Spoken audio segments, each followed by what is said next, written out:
A GOP regulatory game-changer. Legal experts say that Congress can overrule Obama regulations going back to 2009.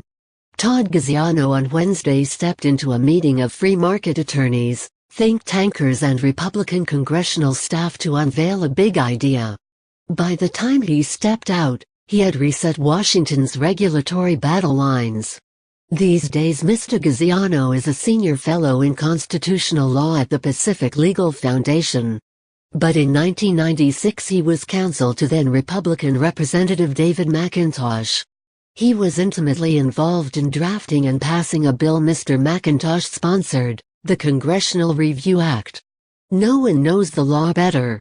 Photo, Getty Images. Everyone right now is talking about the COPWATCH, which gives Congress the ability, with simple majorities, to overrule regulations from the executive branch.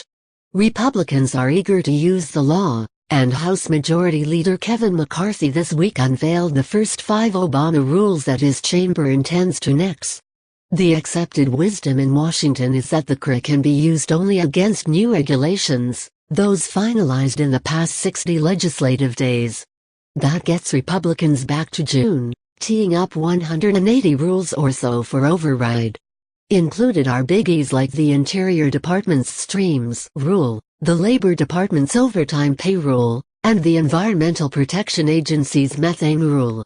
But what Mr. Gaziano told Republicans on Wednesday was that the COPWATCH grants them far greater powers, including the extraordinary ability to overrule regulations even back to the start of the Obama administration. The COPWATCH also would allow the GOP to dismantle these regulations quickly, and to ensure those rules can't come back, even under a future Democratic president. No kidding. Here's how it works. It turns out that the first line of the COPWATCH requires any federal agency promulgating a rule to submit a report on it to the House and Senate. The 60-day clock starts either when the rule is published or when Congress receives the report, whichever comes later. There was always intended to be consequences if agencies didn't deliver these reports, Mr. Gaziano tells me. And while some Obama agencies may have been better at sending reports, others, through incompetence or spite, likely didn't. Bottom line, there are rules for which there are no reports. And if the Trump administration were now to submit those reports, for rules implemented long ago, Congress would be free to vote the regulations down. There's more. It turns out the COPWATCH has an expansive definition of what counts as a rule, and it isn't limited to those published in the Federal Register. The COPWATCH also applies to guidance that agencies issue. Think the Obama administration's controversial guidance on transgender bathrooms in schools or on Title IX and campus sexual assault. It is highly unlikely agencies submitted reports to lawmakers on these actions.